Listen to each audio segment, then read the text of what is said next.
Alright, welcome back to Resident Evil 6.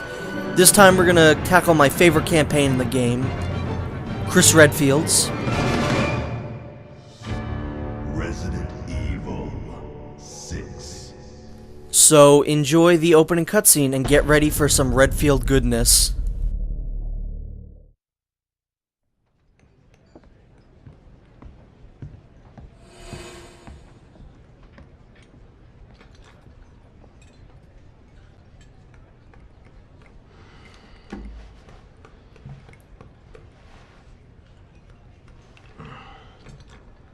Another round.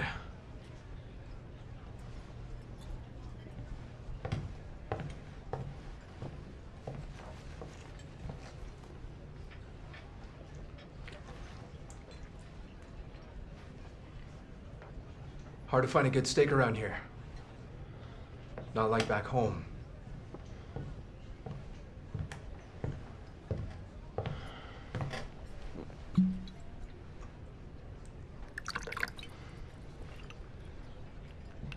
Fill her up.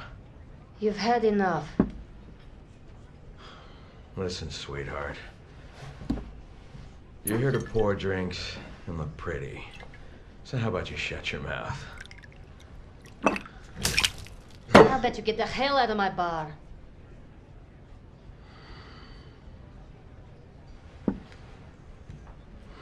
Nowhere to go. Ej, dama vas je zamolila da odete. I said she asked you to leave.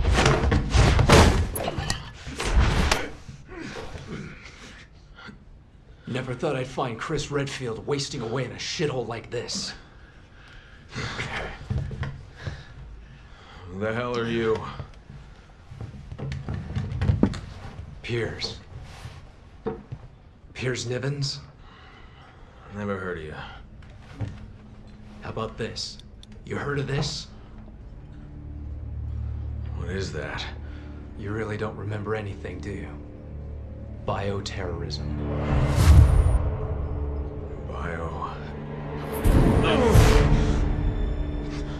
You can't hide from your past, Chris.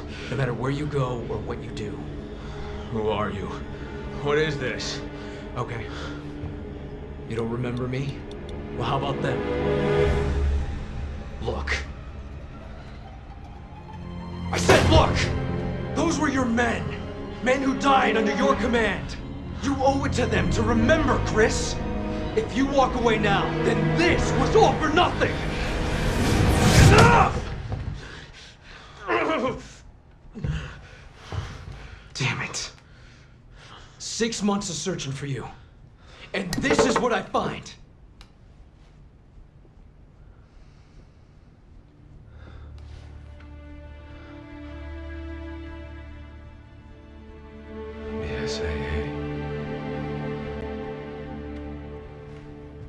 Yeah.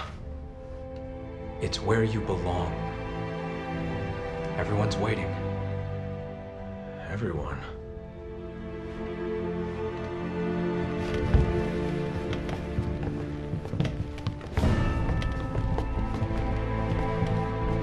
We're taking you back, Captain.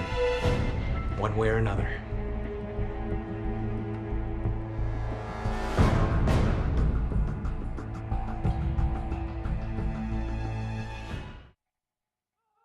I can't keep running away. I have to face the truth. Accept responsibility. That's the only way I'll ever remember. The only way I'll get my life back. So yeah, one of the most stereotypical storytelling techniques, or just things in storytelling, which would be a character having amnesia. Yep. Chris Redfield has amnesia, which means somewhere deep in his subconscious, there's a memory of him punching a boulder that he does not remember, and that's a damn shame. But this is Chris Redfield's campaign. This is my favorite campaign in the game. It's the one that I have the most fun with. You do the most amount of fun things in this one. Well, it's tied with Jake. I like Chris and Jake's the best. I will be playing this one differently than I played Leon's. as an homage to my favorite Let's Play that I did on this channel, which is Resident Evil 5, I shall be playing Chris Redfield with infinite ammo. Because I did Resident Evil 5 with infinite ammo. Good stuff. Just like with Resident Evil 5, Chris Redfield is played by my favorite voice actor, Roger Craig Smith. He is also mocapped by the same person he's been mocapped for by since Code Veronica, and that would be Ruben Langdon, aka Dante from the Devil May Cry series. Echo to HQ. We've encountered hostiles at Diamond 3. Moving in to engage. And you might remember that HQ. one of my big complaints with Leon's campaign was that his first level was so long and drawn out. It took us 6 videos to complete his first level. And Chris's campaign and Jake's campaign, and to an extent Ada's campaign, they get just started. There's no build-up, it's just right off the bat amazingness. The BSAA has arrived on the scene. Excuse me, can I get a comment, please? Excuse me. Is this outbreak related to Resident Evil 6 is a game where you could shove reporters. This is the greatest thing. Look at this. The funny thing about that scene that we just took part in is that in the cutscene with Leon and Helena when they're on the plane going to China, you can actually see a TV behind Leon that shows Chris Redfield pushing the reporter, which is really cool. Son of a... So, some people probably don't like this campaign because it's too action-oriented. Hey, I'm sorry, I love Resident Evil 5, so this is very, very Resident Evil 5. I love this campaign. I like this game. Everything other than, like, Leon's first half of his game is really, really good. And I can't wait to continue with Chris's campaign and start Jake's campaign, because those are really great. After they rendezvous with Delta, we will proceed with the operation as planned. So this first level is going to see us rescuing hostages in a hotel. I think it's a hotel. That's just a building. And we're going to be introduced to some new enemies that we haven't seen yet in the game. And they're going to be, I'd say, the main enemies from here on out. Or at least for Chris and Jake's campaign. And over here we have Chris Redfield's first Serpent Emblem. Serpent Emblems are still in Chris's campaign. I don't know why they would only be in Leon's. Again, I will be collecting all of them in all the levels, so there's that. Another way I'm going to be playing this game differently from Leon's is that I'm going to have a fairly heavy reliance on melee.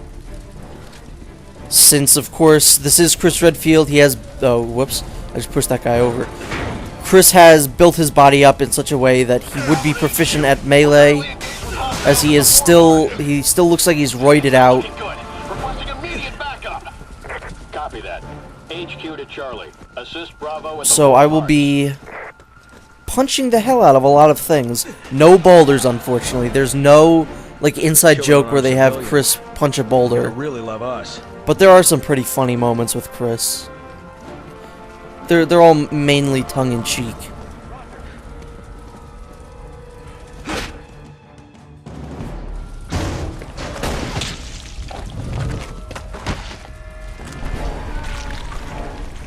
It's healing itself.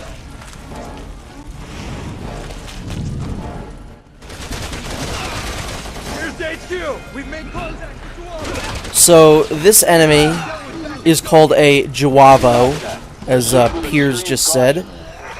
They are the kind of Plagas / Magini enemies of this game.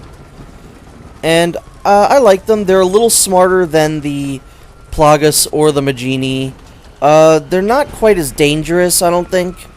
I think out of the Plagas and Magini, the Plagas were probably a little more difficult and dangerous, but yeah, it is what it is.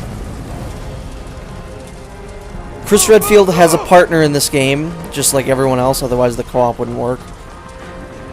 And I'm a little disappointed as to who it is. It's a new character named Piers Nivens. I would have loved it if his partner was either Jill Valentine or Sheva, because that would have made the most sense. But story-wise, it does make sense for Piers to be his partner, and we'll see why in the next level. take a back alley to get to the ace of spades. But Piers is a character that I've loved from the very beginning. Not necessarily because I think he's a good character, but it's because there was some form of a release. I forget what it was. I don't know if it was like a trailer or I think it might have been a manga that came out for this game that incorrectly labeled Piers' name. It was mistranslated. Instead of Piers Nivens, it was Beards Nevescence, which I still remember to this day, and I still call him Beards. And that was like before this game came out, so even before I played the game, he was Beards to me.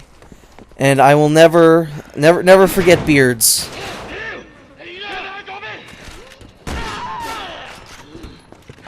So here we have our first real fight in the game. We're going to show off some of Redfield's amazing melee. There's one really great animation that happens if you shoot a guy in the head and then go up to coup de grace him. It's probably my favorite melee in the entire game. Also, Chris has a knife. Oh, here's the animation.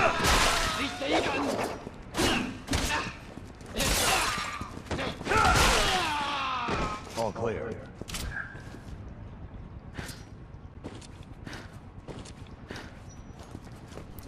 Alright, let's get out of here now. There's nothing else we need in here. That door was kind of camouflaged. I didn't notice that that was there. Chris Redfield doesn't open doors. He kicks them. Come on. Roger. Piers. Roger.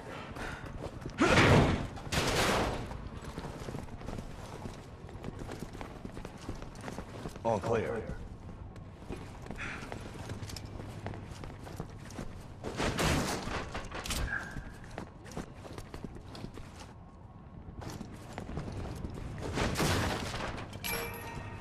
Just some stuff in here. Since I'm playing with infinite ammo, well, I'm playing with infinite ammo for the shotgun, and eventually, in the next level, I'm going to switch to infinite ammo with the shotgun and the pistol. I also have a skill that allows Chris to do more melee damage than usual.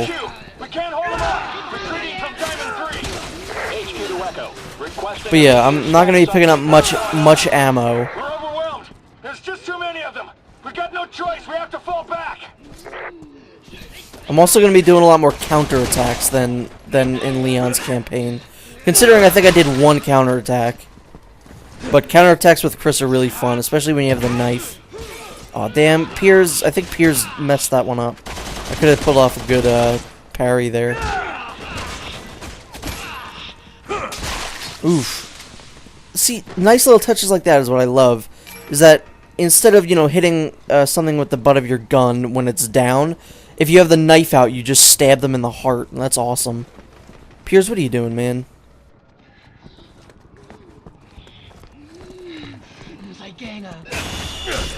And there we go. That is our first counter. You achieve that by waiting as long as you possibly can for an enemy to attack you, and then as they're about to attack you, just hit the attack button, or the melee button. If you have a knife out, that's what happens. You just get close up to them and stab them, which is cool. Although I am a little mad that Chris's knife isn't the giant sword that it was in Resident Evil 5. It's significantly shorter, and that's disappointing. Because he had a sword in that game. Like, come on. That was no knife. That's no knife. That's a sword. Roger. Hey. Hurry up. Yeah, I know. Over here. You don't have to tell me twice.